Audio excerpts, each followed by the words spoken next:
by the way. Good evening. Hello, it's Beck and Hi. Deb here. Hello, everyone. It's great to be back with you. It always feels like the week goes so quickly. It's crazy that it's already Wednesday. I know. We're kind of like, oh, it feels like 5 minutes since we came off the last show. So here we are. And before we get started, I thought we'd tell you about a couple of things we've got happening. Our next retreat, 21st to the 24th of February, is this close to being full. 2 places now, I believe. 2 places left. 2 places left. Yeah. So if you're interested in our retreat and want to know a bit more, please get in touch, because the places, well, you know, they sound like hotcakes. Or they might not. And there probably will be hot cake at the retreat. Oh, there will, yeah. Yeah, you should be there. Good food. Yeah, so be in touch. And, you know, as always, you can find that on our website anyway, daretobeyou.co.uk. If you just know you want to be there and want to book your place, it'd be great to have you. It would. It'd be amazing. Yeah. Yes. So what else have we got coming up, Deb? So in February, we are starting some amazing things. We've got our full 3-month mentoring going to start again in February. We've been having such fun with the mini mentoring. We did that in December and we had so much fun. We did it again in January and it's been really, really, really great fun.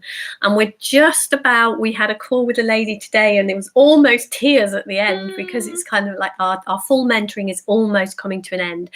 But you know, all good things come to an end and then they start again. Absolutely. It leaves room to start again. So if you are interested in doing a 3-month mentoring program with us, there is information about it on our website, or you can always get in touch with us and ask. But it is a whole lot of fun, a whole lot of great learning, a whole lot of deepening your understanding, some great conversations, bonus surprises. It's love, laughter and tears is what just came to mind then. Yeah. And the other thing that we're starting, and I know this won't be for everyone, but we are starting a facilitator mastermind also in February. Now this is a year-long program and we are really excited about this. This is our first time that we're doing this, so we're literally just starting. It's going to start in February, and yeah, we've got a few people on that, but it is going to be a very, very small group, and it is very much the people that are going to be a part of it are going to help us build it. And I was just looking at a book all about masterminds, and it said that they are about sharing ideas and solving problems. What was the other thing? Oh, I can't remember. You just said it to me before we came on, and there were 3 things. It's gone. It's gone. So yes, it is about very much coming together. And when you come together in that kind of group, that you build something that is way more than the sum of its parts. So it is quite a commitment. But if you think that might be something you're interested in, then we would absolutely love to hear from you. And there is a little bit more information about that on our website. So those are the really exciting things that we've got coming up. Yes, all good stuff happening, and yeah, we love kind of what we get up to, and yeah, so join in. It would be great to have you on any or all of the above. So what are we on? Living, learning and loving. Yes. Surprise. We didn't think 2 L's was enough, so we decided to up the stakes. We are the 3 people. Yeah, 3 is our number. So we thought living and learning is not enough, so we're going to throw another L in the mix. So we were having a conversation the other day. I think it was something you'd listened to, and someone that had shared something, and it inspired you to go, on our YouTube shows, we should talk about something that we're loving at the moment, or people that we're loving, or something that we've loved. Yeah. And so off the back of that, I kind of looked. We have behind the camera here, we're very formal with our YouTube show, a whiteboard with what are we talking about this week, and it always says living and learning. So I immediately went, and loving. So our new 2020 first slot of the show is living, learning and loving. So I'm going to start with what I've been living and learning, because that's kind of what we're used to doing, and then I'll tell you what I'm loving. So my living and learning this week has been about the flow of life. We were having a conversation with someone earlier today, and we were talking about kind of how we work and the programs we do and the way we kind of set up our events and our programs, and how actually we always start from a position of doing what we love, like starting with what is it we'd like to do, because we're going to have to be doing it, so it might not be something we love. And we kind of, as the conversation went on, there was a little bit of a moment of that almost feels a little bit selfish. Like, we're going to get something out of this, and other people aren't. But as the conversation kind of went on, we were talking about how that flows in life, and how actually when we build stuff that we love, and the people that join in presumably join in because they're anticipating enjoying it too, there's like there's a mutual benefit there. The flow of life, yeah. And it very much is like life is set up like this on purpose. Like, it is no accident that we get some joy out of doing stuff for people. It's no accident that when we're kind to someone, we have a moment of, oh yeah, I feel good about that. And when we're doing the programs we do, that we love them and we benefit from that. And hopefully so do the people that join in. And so it is just this flow in this circle of how life goes, that we benefit and they benefit. And the more they benefit, the more we benefit. The more we benefit, the more, and so on. And we were kind of having that conversation today, and it just kind of sparked me again, the whole, how much of life is a flow. Like, there's so much in nature that kind of points us to the truth of who we are. And, the metaphor of a river and the flow of a river is just one of my favorite metaphors, because a river just kind of keeps going, and gently, there's no real force to it in one sense. And yet there's a real power to it in the way that it finds its way through. River just keeps flowing and will just keep finding a way through, no matter kind of what's in front of it. Gently but powerfully, it kind of just keeps moving through. And for me, like, all of life is set up in that way. And I know we see that, we've talked, and you've perhaps seen some stuff we've done around money. And that kind of, I really see that around the money side of things too. We've had huge insights around that. Yeah, and it really, like, how much we very much have it set up that we need money to be okay. And so we'll kind of gather it to us, we'll hold on to it, we'll grasp onto it. And yet, actually, money is one of those flow things as well. Actually, it's like, it makes more sense to me to have money as a flow cycle. Yeah. Like, I spend money in lots of places on lots of things at lots of different times, and then money kind of comes in. And I've watched, because I'm kind of, the organised one in the office. Spreadsheets. I have spreadsheets galore, you know me. I kind of check in on the bank accounts and that kind of thing, and make sure we haven't gone overdrawn. Gets ever so excited. I'm going to check the bank. I do, yeah. Oh, I've got my spreadsheet ready. And, there's times that, like today, I had to make a payment for something, and yesterday we had a payment in. And I actually really enjoy watching the flow of that on my kind of spreadsheet, and watching, the bank dipped to this amount yesterday, and then it went up to this amount today. Then I've made a payment and it's gone down to there. And I love kind of watching the rhythm of that. And for me, it's very much, the more we see that life flows, the less we're inclined to try and get in and dam that flow. And you know what happens when you dam water? It gets messy. It kind of it gets stagnant, doesn't it? Eventually, it gets stagnant. Yeah, it gets in. So definitely, my learning massively this week has been again around seeing how life flows. And sometimes, I'm giving and someone's benefiting, and other times they're giving and I'm benefiting. But actually, the flow of it is that even when I'm giving, there's benefit in that to me. Built in both ways. It is, yeah. It can look like, all I'm doing is giving, and, or other people, all I do is receive. Actually, on both sides of that, there's benefit. And I really loved that. Like, it was a really nice conversation we were having earlier. And I just, in my mind, the conversation didn't go all the way down this route. But in my mind, I was like, and there's the flow of money again. And I'd forgotten that one for a while. And it's so nice to be reminded. It's interesting with the flow. One of the things that I've seen, that is like the receiving bit that you said there. I know an awful lot of people, especially in these kinds of communities, somehow really struggle with the receiving bit. Yeah. And it's like, if you can't do both of those things, that stops the flow, doesn't it? Whichever it is. I think in money, we struggle to kind of let it go out. And then when people try to give us something, it is an interesting how much we can get in our own way with the flow of life over various things, can't we? And so whichever side it is, if we struggle with it, it's definitely one worth playing around with, isn't it? Yeah. And for me, it's just seeing again like how the river kind of just finds its path and gently moves the way it's meant to. And that's not to say I don't think I've ever seen a river that's perfectly straight. It comes across stuff, it has to move around stuff, it has to find a way through.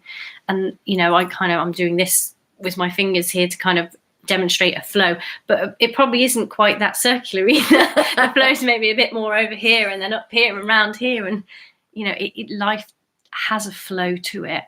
And the more that we kind of see that, the easier it is, to kind of be a part of that flow, to go with the stream, not against it.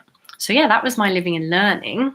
So my loving, the new bit. Okay, so the loving for me this week has been the engagement we've been having in our Facebook group, because we our Dare to Be You Facebook group, we decided that at the start of the new year we'd start to put some more kind of posts out that are fun, that are light-hearted, that are engaging, because we want to get to know you. You might have seen our video a couple of weeks ago. We want to get to know you, we want to say hi, we want to know who's there listening, and what you've got to share with us. So we've been putting some posts out in the Facebook group, and this week I'm going to name and not shame. No. I'm going to name a couple of people. Amazing people. Yeah. So loving Frank, Deborah, Inez, Claire, and Tina, particularly because they've been interacting and commenting on some of our posts in the Facebook group, and I'm sure there's other people that have too. But yeah, we're really enjoying that, so thank you very much. That's been great. So that's my loving for this week. Okay. So my living and learning this week has been all around the power of zero tolerance. And that came about, I was just a few weeks ago, I was having a conversation with someone, and they said one of the things that had really shifted stuff for them around this understanding was this idea of having zero tolerance for the thoughts that they had going through their head, zero tolerance of listening to their own thinking and believing it to be true and acting on it and all that kind of thing. And it really kind of, I think it sparked something in me. I was like, zero tolerance. And so I've been kind of getting curious around that. And over this week, kind of watching myself and watching other people, Beck and Lou, and with stuff going on in the house, because, there's always stuff going on in our house, isn't there? There's usually something, isn't there? Yeah. And the business and, the stuff we're doing around the business and everything really, just kind of watching where I tolerate my thinking, where I kind of allow it in, allow it to run my life, allow it to run amok in my head, if you like, and kind of, I have to listen to that a little bit, and then kind of playing around with this zero tolerance. And I know, like, one of the posts we actually put in the Facebook group was about me with a McDonald's coffee, and the fact that I had a voucher to get a free coffee from McDonald's, and then I had thinking about what that might mean about me, and I noticed that I wasn't going to go and get that coffee. I was going to pretend that I was going to go and get it, and then I was going to have a good reason why not to. And I don't know if that sounds familiar to you. I can remember, like, over the years having people give me good advice, or, say something that was a good idea to do, make a phone call, talk to someone, contact someone, get help from somewhere, or a million things that have occurred to me. And then my thinking's kind of going, yeah, you're not going to do that. And then pretending in some way, either pretending to the person in front of me or pretending to myself that, I'm going to make that phone call, or I'm going to send that email, or I'm going to speak to that person, or I'm going to make that whatever, dozens of things. And kind of somewhere inside me, a little voice going, yeah, you're not, you're not. And it's been really interesting this week. And I think it's been another way that I've got to know myself a little bit. I've admitted to myself that's what you do sometimes. You pretend outwardly that you're going to do these things because it looks good, and then your thinking is going to come up with a really good reason why not to, and you're not going to. And it was just a really silly, playful thing that I did. I'd got this voucher and I just noticed I was having this thinking, go and get yourself a free coffee. You're not going to. You're going to look stupid.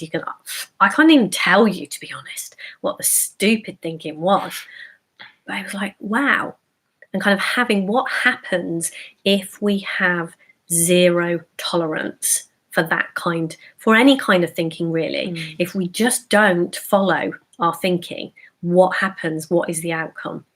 In this case, a delicious toffee latte, may I report?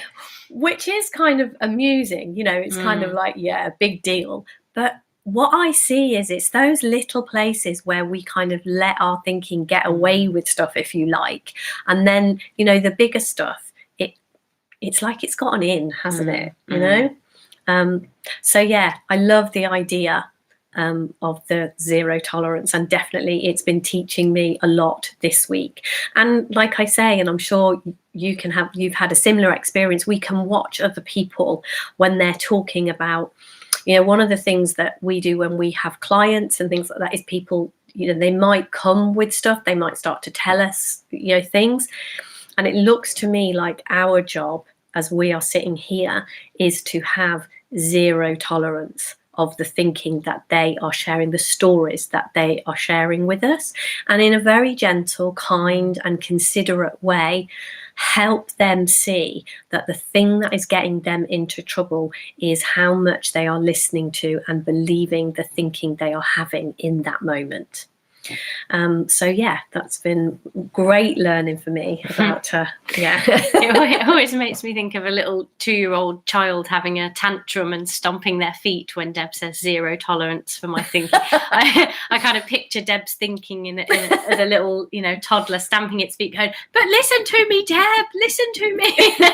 And Deb's like, I'm not listening to that. In the way that for some parents that's the style they kind of go with, is if a child has a tantrum, actually to pay it no attention, because it's that kind of can lead it to think, right, that's how I get my own way. And I think our thinking can be a bit like that. It's like if we see it in that way, it can be a helpful metaphor sometimes to get, actually, I'm not going to be commanded around by a 2-year-old tantrum thought in my head. And then something shifts in us when we do that. So I had a giggle when you were saying that, because I could just see this toddler tantruming around inside your head. I think it is a little bit like that. I do sometimes see my thinking as a little bit of a something that tries everything, like maybe a teenager or a toddler that is trying everything to get its own way, and it comes in it has a temper tantrum, or then it comes in as sweet and kind and nice or whatever, but it's trying it every way to get around you and get its own way. And it's kind of seeing, I'm not doing that. I'm not going to be fooled in that way. So I've been having fun and having some learning for myself around that. And so what have I been loving? Well, this is going to go into a little bit of our topic, really, I think. Spoiler alert. So our topic today is surrender.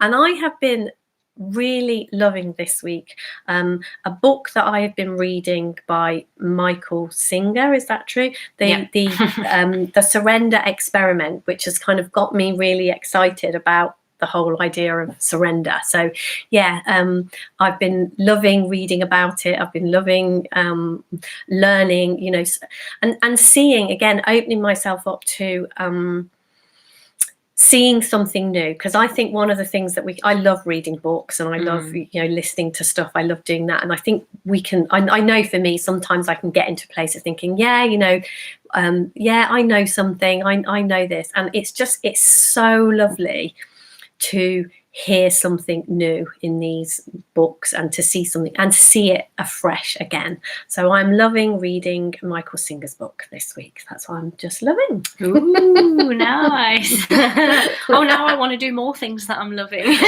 You've inspired me to love other things. I could have gone for hundreds of things. Yes. There's so much that we love. So that's cool. Mhm. Yeah. So living, learning, and loving is our new starter on the show. I quite liked that. Yeah, That's fun. yeah, Yay. absolutely. Yeah. I do too. So our question this week, so on to our question. Our question this week is, how do I deal with health issues? So this is like, for us, this is actually a really interesting topic, because I know both of us have kind of had different sort of health issues that I wouldn't say, I don't feel like either of us have had life-threatening health issues, no, but kind of health issues as in, you know, the kind of things that you're off sick from work or in bed ill type health issues over the years. And one of the things before we kind of share on this is to just say that we're not medically trained in any way whatsoever. We are not doctors. And if you have, you know, if you've got a health issue or a concern, we would always advise that you kind of check out with your GP. Absolutely. We would never, you know, advise against that. No, both of us, if we have some, we will go to the doctors. Do what we need to do in that sense. So it's never about not doing that kind of thing. But absolutely, one of the things for me particularly, I've always felt like I kind of suffered and struggled with physical stuff, with health stuff, regularly kind of getting headaches, regularly getting colds and flu and that kind of thing, and anything really that. You know, all the ordinary things like getting my wisdom teeth through was very, very painful, and those kind of things. The normal things. I didn't even know that was a thing. See, and yet for me that was a big thing, and it, you know, it kind of it flares up from time to time. One of the I've obviously got no wisdom. Yeah, you've got no wisdom, Deb. Whereas obviously I have not. Very nice. But yeah, for me, definitely, on paper, if you kind of tallied up the kind of times that I've been poorly and those sorts of things, you could say I'm quite a sick person, and physical stuff has been a difficulty for me. What that kind of looks to me like now is that I have an entirely different relationship with that. Like I'm not, you know, I can't sit here and say, in fact, if you were on the show last week, and you can probably hear just the end of it now, I've had a cold in the last week. So I can't sit here and say, oh, you know, I've seen something and heard something in the principles, I never get sick anymore. That isn't kind of what it is for me. For me, it's that this experience that we have, I have a physical body, and sometimes that physical body, you know, in whatever way, hits a bump in the road. You know, something happens in it, and my body is extremely well designed to deal with that, to kind of work through that. And you know, I've watched the stages of my cold over the last week and kind of how my body is trying to heal through that. But what I have really seen is that when those things happen, I deal with them differently. I have a different relationship to them. I think the phrase that we use when we kind of spoke about this a little bit earlier, and we talked about this sorts of things before, is I am less interested in it as a, right, I'm sick, I must, whatever, take myself off to bed, or got less tolerance of your thinking around it. You can be poorly without having to kind of get really pulled into the thinking you have around it. Yeah, absolutely that. And that's not to say that, you know, if I was feeling of some measure of illness, that I wouldn't make the decision to go to bed or take tablets, or, like we said, even visit our GP. It's more that the experience I have of it is lighter. My relationship to it is different. It's not, it used to be all consuming. It used to be woe is me. It used to be life has to stop. And now it's more either, okay, I'm poorly, so I'm going to do what's sensible here and go to bed, take tablets, whatever that might be. And, or I'm just not going to get drawn into a woe is me story, life is over story. This is just what's happening in this moment. And like with all things, physical, mental kind of thoughts, all that, they pass. Like something shifts. No matter what it is that we're going through, there is always changes that are happening. So for me, it's been how I relate to what is happening for me physically that I think is how I don't know if I deal with health issues. I don't know if that's quite the word I'd put on it, but I think I turn up differently when something physical maybe happens for me. I think maybe that's kind of my starting point on that one. I think for me, understanding a little bit more about the truth of who I am and understanding how my experience is created. what has changed for me is I am less scared of illness and scared of being poorly.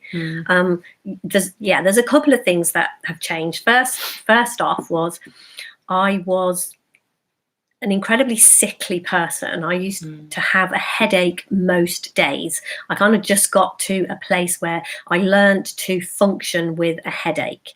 And then from time to time, the headache would get, and fairly regularly, the headache would get so bad that I couldn't function and I would have to go to bed. And I know that we were actually talking to somebody the other day about health issues, and it's been scientists or doctors or whatever have proved now that 90% of headaches come from stress. And it's not to say that the headache isn't real, it's not to say that the pain isn't real, but it's the place where that comes from is the fact that we get stressed. And I think for me, what has changed hugely with a deeper understanding of, a deeper truth about myself, I get way less stressed. It is incredibly rare for me to have a headache these days. I can't remember. I did have one actually. I was just going to say a couple of weeks ago, and it utterly surprised me because I went, "Oh, I'm not feeling so great." Really, Deb? That's unusual. And this is what I mean. It was incredibly unusual. You were quite like, what? Yeah. And I think for the first few minutes, when I had it, I was kind of like, no, I don't get hit. No, that's not me. I was a little bit kind of surprised by it. But yeah, and I think that it is because I'm not frightened of my illness anymore, so I don't stress myself out about it. Like I know, there was a time when I was younger when every time when I, if I had a headache, I would be convinced that there was something wrong with me. I'd be convinced that I was going to die overnight, and they were going to find I'd had a brain tumor or whatever it was. I would get into a lot of thinking about my illnesses. And for me, the question, how do I deal with health issues? Again, like I think with most things that we talk about for this conversation, if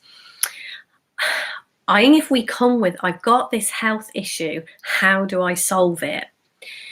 I don't know how you're going to solve your health issue. I don't know how you're going to deal with it. But what I do know is that if you look in the direction of how our experience is created moment to moment, how are we able to have this experience? How are you able to know that I'm talking and listen to what I'm saying? How are you able to be aware that you have a body? How are you even aware that you've got a health issue, a headache, whatever it is that's wrong with you? So first off, kind of getting curious about how is experience created? What's going on there? What's actually happening? Because for me, it blew my mind when I started to see. It didn't look to me that experience came from where it comes from, and it didn't look like it was created in that way. And then knowing, getting curious about who am I? What is this? What is this body? What is going on here? And finding out a little bit more about those two things, your relationship to your health will change. And how that will change, I don't know. And will it be, if you've got an illness, if you're listening to this and you have an illness that is an ongoing illness, or you suffer a lot like I did from headaches, or you're a sickly person, whatever it is, coming to this understanding and getting curious about those two things, something about your illness will change, whether it is simply your relationship to it. But that in itself is huge. And as I said, for me, just getting to a place where I'm not scared about being ill. So I don't worry about it constantly. I don't, if I have a weird ache or a weird pain somewhere, like we do sometimes, I sometimes, my leg might start to ache or something. And before my head would start to go, it means. And then I'd be Googling it. And then I'd be, oh, well, what am I going to do? I can't see the doctor till tomorrow. And then, if they send me for a test, it's going to be another week. And and what I see is different now is I'm not afraid in that way. My head doesn't run away with me. I have zero tolerance, apart from when I don't. I look at having zero tolerance for that, thinking that is driving me nuts, which causes the stress, which, brings on more illnesses than any illness comes from some form of stress in that way, or a huge amount of illness does. And kind of taking that out of the equation completely changes your health. I am definitely a way, way, way more healthy person than I used to be. I do sometimes. I had a headache a few weeks ago. I do sometimes, and it's not that we don't get ill. It's not, oh, I'm so enlightened that I don't get ill.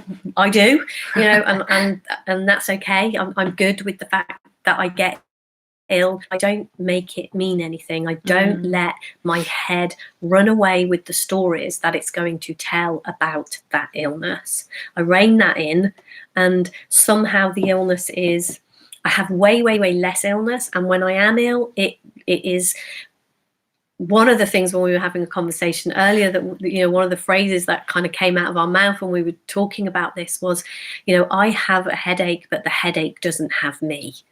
It's like knowing that deeper truth about myself. It's kind of like my physical self might have a headache, but I am 100% human in a physical sense, and I am 100% spiritual. And that spiritual part, that deeper part of me, hasn't got a headache. And the more of me that stays rooted in that, the more I have an experience of, I have this illness, but the illness doesn't have me. And so, yeah, it's changed. It's changed everything for me. So first of all, it's kind of like always, I guess, it's an invitation to get curious.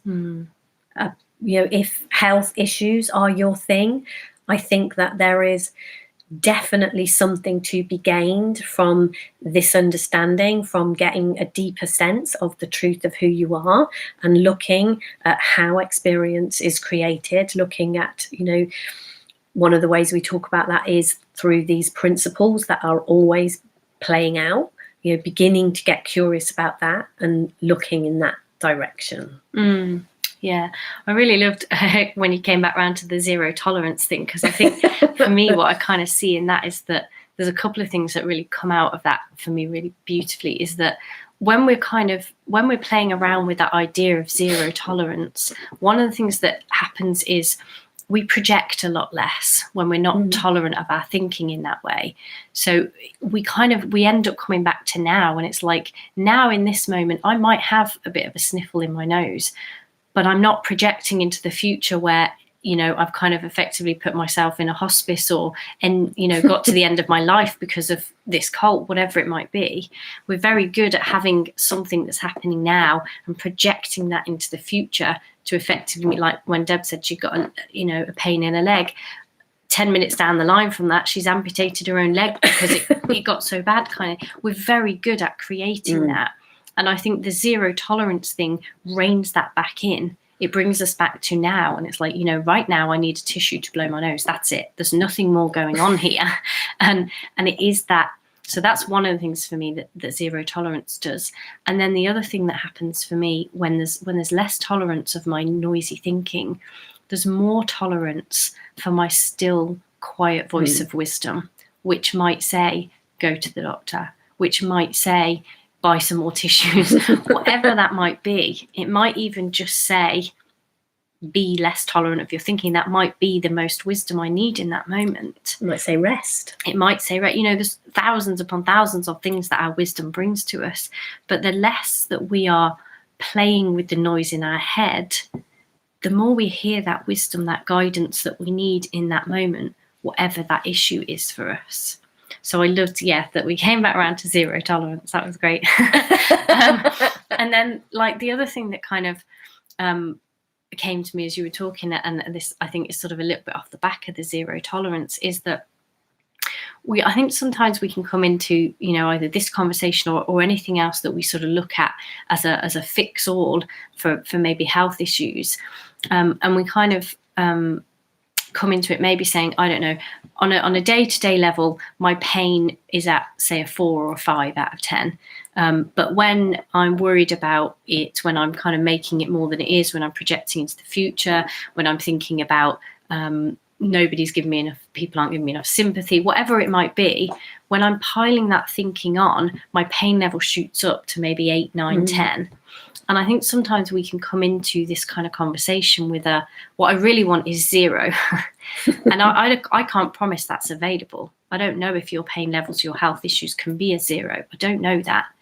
But I do know that a 4 or a 5 is better than a 7, 8, 9. Yeah. And so for me, it kind of then comes back to the zero tolerance. It goes up to the 7, 8, 9 when we're piling all that extra worry and that projection and those thoughts on top of the pain. Actually, a 4, 5 is a lot better than a 9. So it's seeing again that zero tolerance can take your whatever 7, 8, 9 maybe down to a 4 or 5, and that's pretty special. That's that's massive. And I don't know, maybe even playing around with the zero tolerance will bring it down to a 2, a 1, a 0. Who knows? Because that happens. People like Anita Moorjani, who was stage 4 cancer. And as far as every medical person was concerned, she was on her way out. She was done. And she came back. She turned it around. She kind of spontaneously, I think her tumours healed in record time. And, so those things are possible for us as human beings.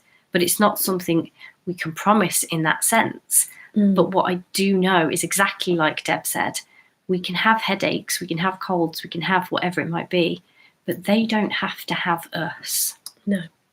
And I think that makes a huge difference. Yeah. I think it's and part of it for me is recognizing that, because definitely the more that I appreciate that, it really, really feels to me, just getting in this conversation. And when you were kind of saying that, I think, sometimes we can, if there's not a 0 available, what's the point?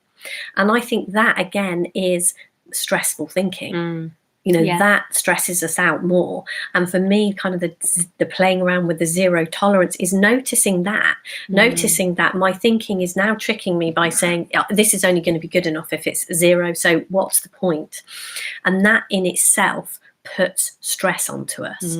Recognizing that and going, I don't even need to listen to that. And the less of our thinking that we believe and listen to in the moment, the clearer our minds.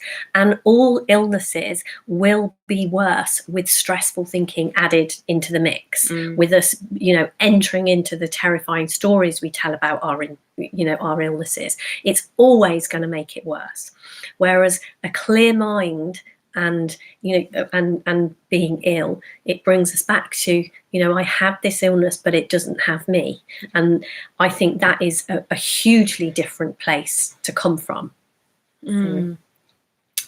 So just before we kind of finish on that topic, I would like to stress again that neither Beck nor I have any medical training whatsoever. This is just our opinions about things. And please, if you don't feel very well and and a doctor is needed, go to the doctor. Cool. Yes. So our topic, I think, fits quite nicely with some of what we've shared. It's funny how that always seems to happen, isn't it? all interwoven and intermingled. So our topic this week is surrender, and this was a topic that Deb kind of picked. I think she started it off when she shared a little bit earlier about the book she's reading. So I am going to very cleverly surrender to Deb and let her start this conversation, because I know this is kind of your baby at the moment. So I've got all this thinking going, oh no, pressure. No, come on, Deb. Talk about surrender. Say some amazing words about surrender. So I think initially when I kind of heard the word surrender, and I know in other conversations I've had, in times gone past, one of the things that would come up for me around surrender is that it feels like, if we talk about war or anything like that, it feels like someone who surrenders is a loser. It feels like surrendering, it doesn't necessarily feel like a good thing. And so the first question is, what am I surrendering to? And I think in this topic, what we are pointing to, what I am seeing, what I've been reading about, what has been making sense to me, and what I'm learning about is, it's not surrendering to a person. It's not surrendering to someone else's will. It's not surrendering in that way. It is surrendering to life, I think. Beck was talking earlier about the beautiful flow of life, and life being like a river. And a river kind of has built into it, all rivers flow towards the sea. They all, in the end, they get to the sea. And that's kind of like that's what they're doing, that's what they're about. And they're bubbling and babbling, and sometimes they're rushing, and sometimes they're practically dried up, but they're all heading towards the sea. That's what they're doing. There's a flow going on there. And no matter what gets in the way, they're just going to keep doing that. They're going to keep going towards the sea. And to me, if we try to stop a river, if we try to dam a river, if we try to stop it, we're interfering with that amazing, beautiful flow that is going on. And I think life is the same. Life is playing out here.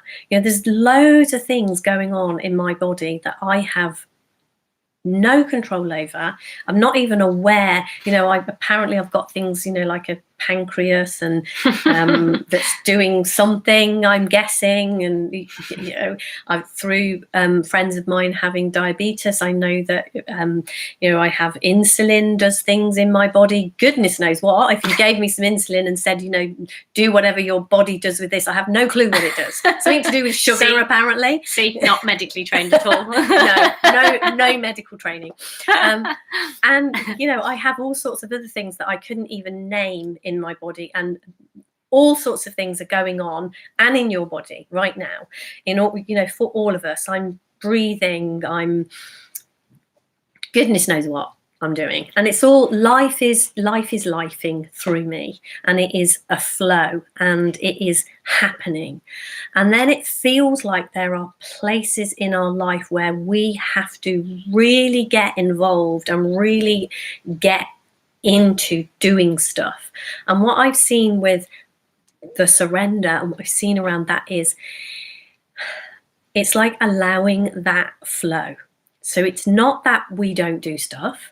And I know we've talked about this before in the, taking responsibility whilst knowing we're not responsible. That to me is another way of saying surrender. That is allowing life to unfold through you, because it is going to do that anyway. It doesn't matter what you do. It doesn't matter what you put in the way. It doesn't matter how hard you try to make it do something different. Life is going to do what life is going to do. And it feels to me, the more that and it goes back again, like you say, all of these things are intertwined.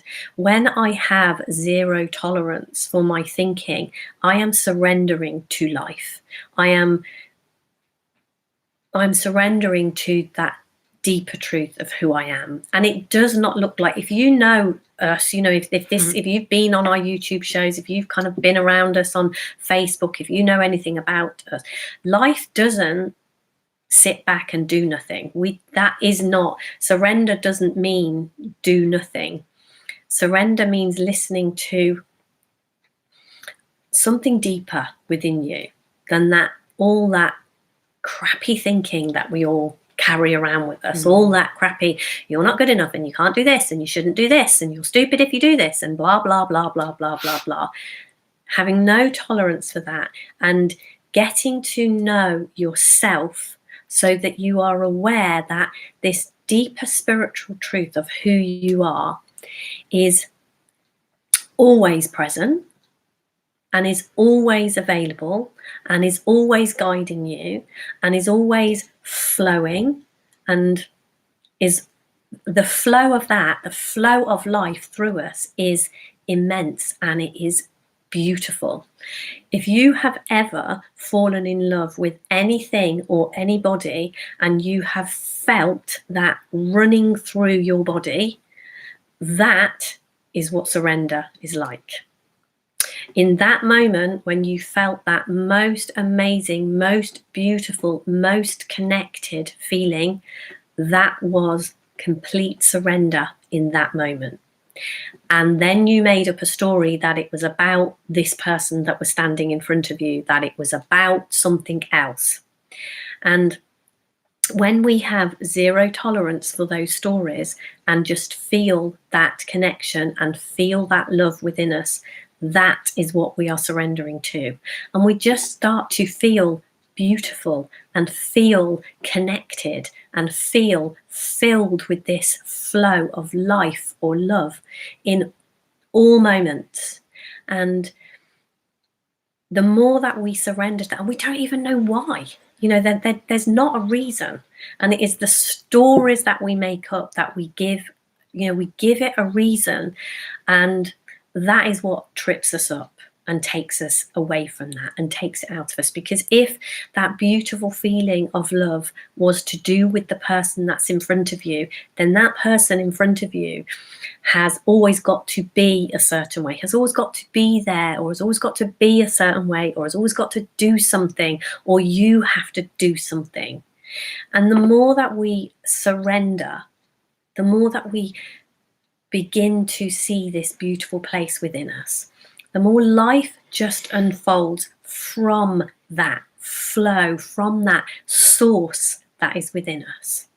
And it's amazing. Even if the tiniest little bits, I do not experience it all the time, but I definitely experience that much, much more in my life.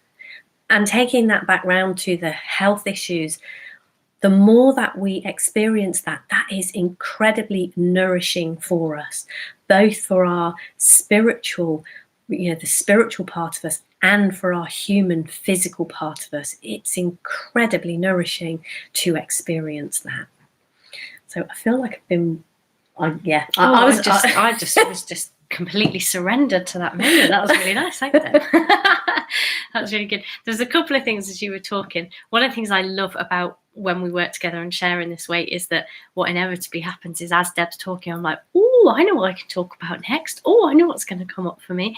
And there was a couple of things that came up as you were talking. One was a metaphor that I don't even know when and how it came up, but some while ago, when we first started talking about the kind of surrender and the loving what is, which is, for me, is another way of sort of saying a similar thing, was the metaphor. I don't know if you've ever been in a shop that is big enough to have a travelator, if they've got an upstairs floor in a supermarket, or an escalator. No, the travelators that are flat. Oh, not an escalator's a steps, isn't it? Okay, good steps. A travelator to me is the flat one, and they're in kind of bigger stores. Is it in our local Tesco's? In that big Tesco's in Barnstaple? Yeah, we probably have one in. If you know Tesco in Barnstaple, but other kind of big stores and shops have them. It's often if they've got an upstairs and they have trolleys.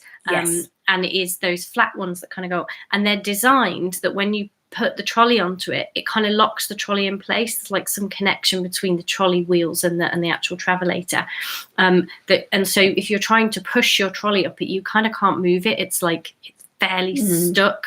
And for me, that is the surrender. Is the travelator is kind of like life, and it's just going to keep moving forward, and your trolley and you are going to get to the end of that in due time. And you can spend the whole time on that travelator doing your damnedest to move that trolley forward, and it's going to get there when it gets there. And actually what, the surrender for me is standing there with your trolley, just like, okay, this is me, this is my trolley. And there's something about, we turn up with our trolley and get onto the travelator. That for me is the kind of the surrender part of it, that taking responsibility whilst knowing you're not responsible, is that we have a trolley and we maybe turn up on the travelator with it, and yet there's a surrender in just letting the travelator take you and your trolley. So that metaphor kind of came to me. It's the travelator again. We haven't talked about this one for a while. And then the other thing that came to me was Deb and I started reading a book yesterday. The Tao of Winnie the Pooh. In fact, I can't quite reach it. It's on the desk near to me, but just out of arm's reach. So it's I don't know if anyone's heard of the Tao Te Ching, and you've read some of it, haven't you? But I haven't. Great book from what Deb shared of it. But there's a version of it called it's actually called the Tao of Pooh, and the D of Piglet, I think is maybe how you pronounce it. But it's a Winnie the Pooh based version. Yes, Andrew, it is a good book. Andrew's just commented because he lent it to us. Thank you. It's a brilliant book. It's Andrew, great. We're loving it. And that we read the first chapter together yesterday, and it's all about I think it's a painting maybe. Or the vinegar taster. Yeah. Is it a famous painting? Yes. And it's 3 kind of enlightened masters, and I can't remember who they all are, but let's just say 3 enlightened masters. Buddha, Go on, Deb. Confucius, and Lao Tzu. There you go. That's who they are. I'm not so great at pronouncing all their names, but 3 enlightened masters, we'll say. I might have said that. And it's about their kind of tasting some vinegar, and it is just about their faces in that picture kind of display the experience they're having. And I think it's the Lao Tzu, isn't it, that appears to be having a very different experience of that vinegar. It's not a bitter kind of face that's on that picture. They're actually having a different experience of it. And to me, what came out of that story was that surrender. In that moment, what they were tasting was vinegar. And so they surrendered to that. And it wasn't a bitter moment. It was a pure love moment. What was happening in that moment was they were loving that moment. They were feeling that moment. And that, for me, was surrender. Winnie the Pooh nailed it. That is surrender. That whatever that moment is bringing, regardless of the fact that we have this label that vinegar is bitter, that wasn't the experience they were having, because they were surrendering to it. They were in that moment and just experiencing it for what it was, with no labels on it, with no it should be this or it shouldn't taste that. This is what's happening in this moment. That is surrender. And I kind of mentioned a moment ago, loving what is. That's kind of, for me, I don't know what it is about that phrase, but that is the one that really kind of resonates for me. And to me, that's pointing to the same thing. It's the surrender, the loving this moment, the loving what is. And very much that, for me, is about seeing that every single moment contains exactly what it needs to contain. That we live often in a society, in a kind of world where people are striving for something else. Kind of marketing, advertisements, TV shows, all of that is about the next moment, having something better, having something bigger, having something more, being a better person, having a better relationship, having a nicer car, all of those things. And actually, surrender to me is about seeing that what we have in this moment is exactly what we need, exactly what we should have, exactly where we should be. And if vinegar is what we're tasting, that's perfect too. That's kind of, for me, the loving what is seeing that there's nothing more that this moment could possibly contain other than a story we have that it should. We add the story, oh, it should have this. Oh, my car should be more. Oh, my house should be bigger. But this exact moment, as is right now, is all it ever needs to be. And that, to me, is surrender. I know we were having a conversation with someone maybe about a week ago. I don't know whether it was that long. We've had so many conversations recently. So many amazing conversations recently. And she was talking about being in the moment and kind of like, I've had that experience and I just love it, and I can't have that experience always. And what was occurring to me when you were talking about that is surrender brings us to this moment. When we surrender, all that is left is this moment. That's it. There isn't, because when we are fighting with the moment, when we are wanting something different in this moment, that is what takes us away from it. That's what takes us out of it. And yet when we surrender to this moment, when what is in front of us right now in this second is enough for us, and the way that that happens for us is zero tolerance for the thinking that's going on, because the only thing that can disagree with the moment that's in front of you is that me voice that's going on in your head. You know, your car's not big enough, your house isn't right, your hair's not good enough, rah, rah, rah. Whatever it is that voice or our think, and oftentimes it can be thinking that we're not even aware of. But very much, you know, so to me, surrender is almost, it's a doing that takes us out of the moment, and surrender is kind of more of an undoing. It's not something we do, it's more of a we stop doing, and when we stop doing we are surrendered. It's so it's actually less work, and the travelator takes over. The travelator is doing the hard work for us. And I think, as always with these conversations, and you know, for us certainly, it's an invitation to play with that yourself, because somewhere in you, if you are here and you are listening to this, and whether your mind is disagreeing with it or whether you're, you know, getting into a nice feeling when we're having this conversation, there's something in you that is connecting with something and hearing and knowing something.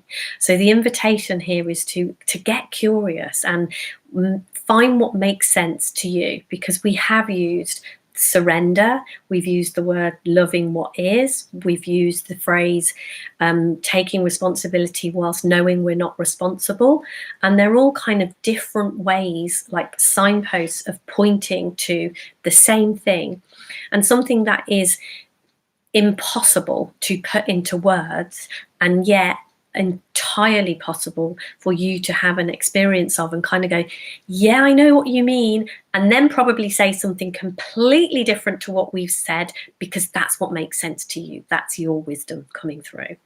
And these conversations are always about us kind of waking that up in you, your curiosity, your ability to, what are you living and learning and loving?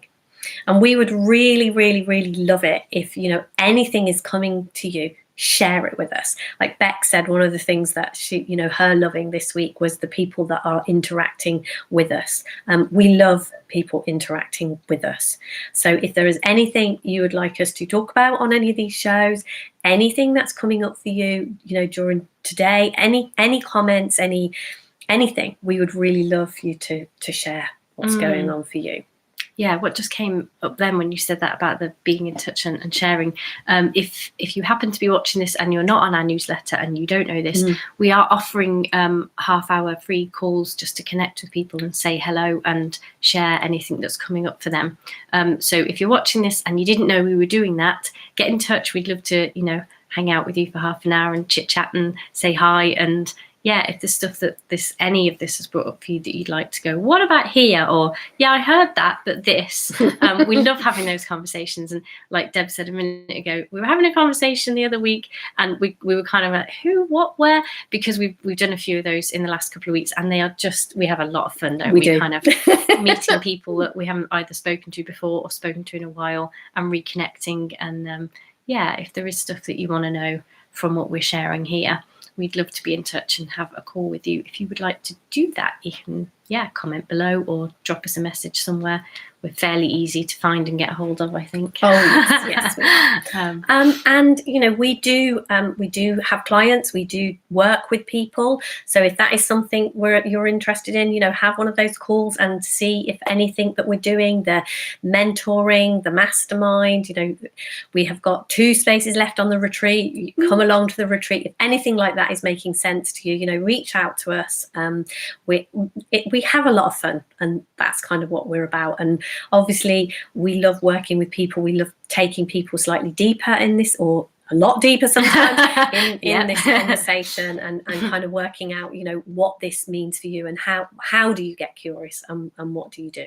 So yeah, feel free to reach out to us in any way at all if you want to be in contact with us. Yes. So yeah, it's you to share what the topic is. It's in Deb's colour on the whiteboard. Can you see it from there? Can you remember what we said our topic was next week? I can, yeah, I can. And this is something that I've been curious about. So very much, you know, one of the reasons I want this as the topic is because I want to investigate this a little bit more. So we're going to be talking about psychological needs next week. That's our topic. So yeah. That's going to be an entertaining one. It is. Yeah, it Deb is. just threw that out of the bag earlier, like, oh, let's do this. Okay, yeah, we like a challenge. Let's see what comes. So what's our question, Beck? Question, I'm just trying to read it, and whiteboard's slightly hidden. Yes, I think it says tips to deal with stress and anxiety. Yes. So this was somebody actually asked me this question and said, you know, could we do something? Could we share some tips to deal with stress and anxiety? So yes, we probably can. We absolutely can. So you'll have to join us next week for that.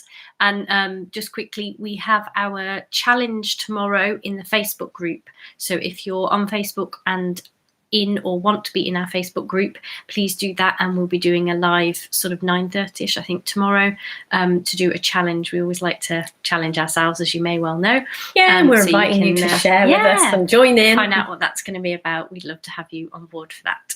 Thank you very much for being with us this evening. It's been great to have you here, and it's been a fun show. As always, we love our Wednesdays. We do. And I'm sure it's going to be next Wednesday in 2 minutes, and we'll be back. It won't be long. So we'll hopefully see you next week. Take care. Have a great week. Bye.